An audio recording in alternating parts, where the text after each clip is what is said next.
Tuto reportáž pro vás připravila firma Pomáháme srdíčkem. Spolehlivá, laskavá a profesionální pomoc.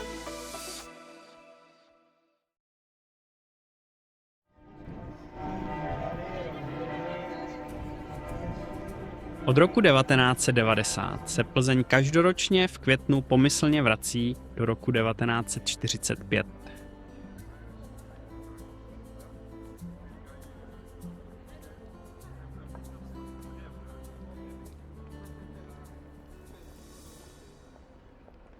Oslavy 80. výročí osvobození americkou armádou jsou mimořádné nejen rozsahem, programem, množstvím vojenské, historické i současné techniky, ale i počtem spolupracujících subjektů, včetně zahraničních.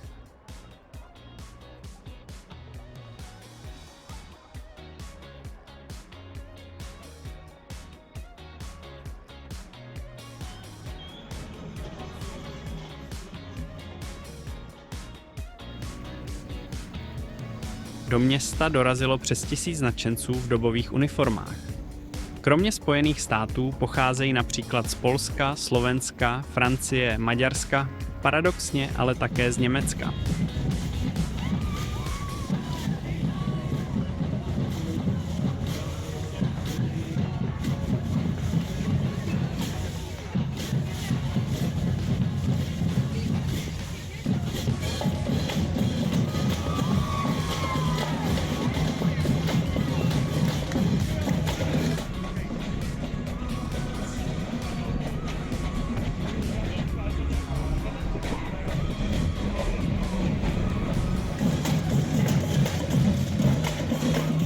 Jo, tyto slavnosti jsou opravdu mimořádné.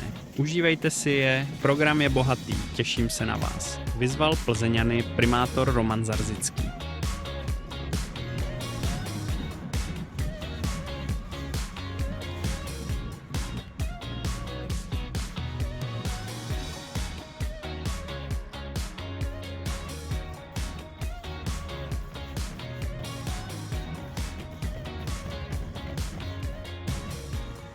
Právě účast veteránů, jejichž každoroční návštěvy bývají plné emocí, byla donedávna základem připravovaného programu.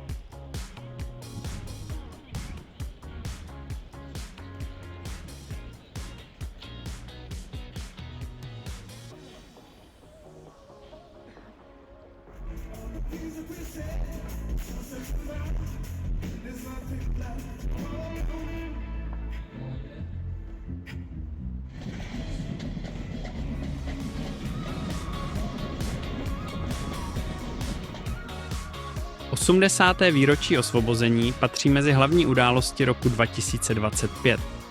Slavnosti svobody proto získaly záštitu z řady významných institucí. Poskytla ji ministryně obrany Jana Černochová, ministr zahraničních věcí Jan Lipavský, ministr kultury Martin Baxa, ministr pro místní rozvoj Petr Kulhánek, velvyslanectví Spojených států amerických v České republice a Belgického království. V jednání je záštita prezidenta České republiky.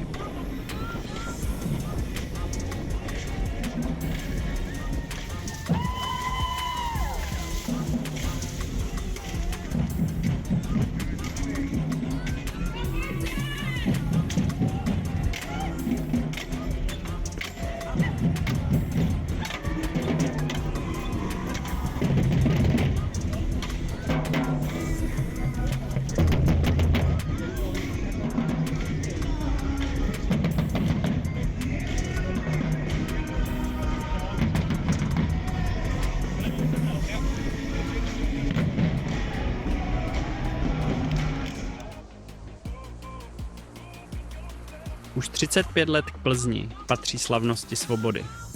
Oslavy osvobození americkou armádou nabízí příležitost seznámit se s prostředím historických vojenských kempů, poznat dobovou techniku i život vojáků.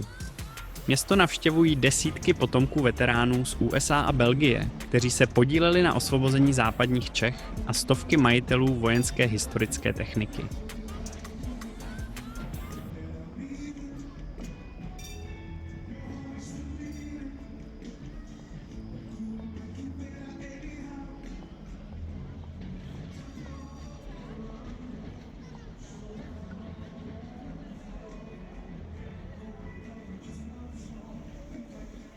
Program Slávnosti svobody je rozdělený do několika částí.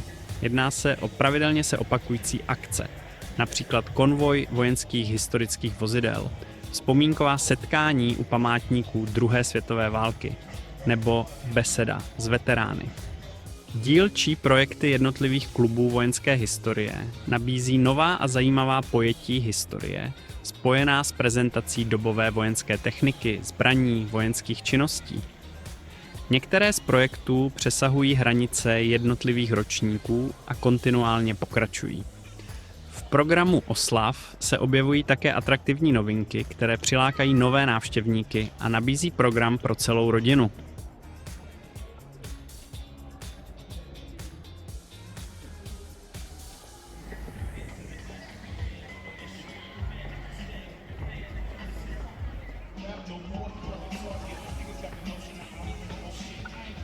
Do města dorazily nejrůznější jeepy, tanky Sherman a další obrněnci. Poprvé od války je v Plzni Dragon Wagon Pacific M26, obrovská bestie, obrněná verze 20-tunového tahače, který byl schopný vést i 2 tanky najednou.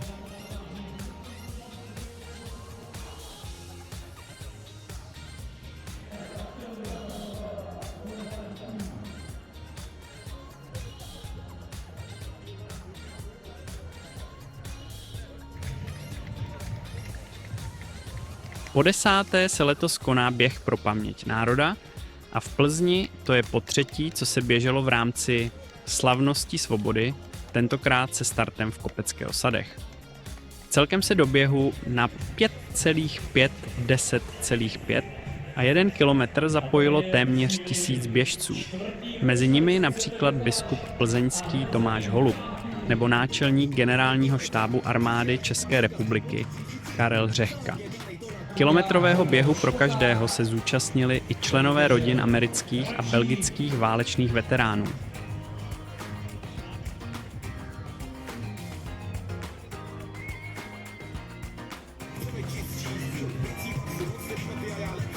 Dalším závodníkem v cíli delšího běhu na 10 km je Martin Makulka z Leskova na 8. místě mezi muži. Je to neuvěřitelné, jak si dokáží rozhrnout cíli a běžet vlastně celých 10 km na prostoru poměrně na čas, který... Závodníků v cíli.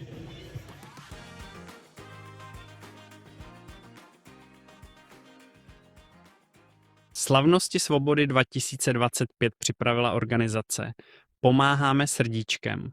Sledujte nás, ať vám neuniknou žádné novinky, zákulisní pohledy ani momenty z akce, které stojí za to.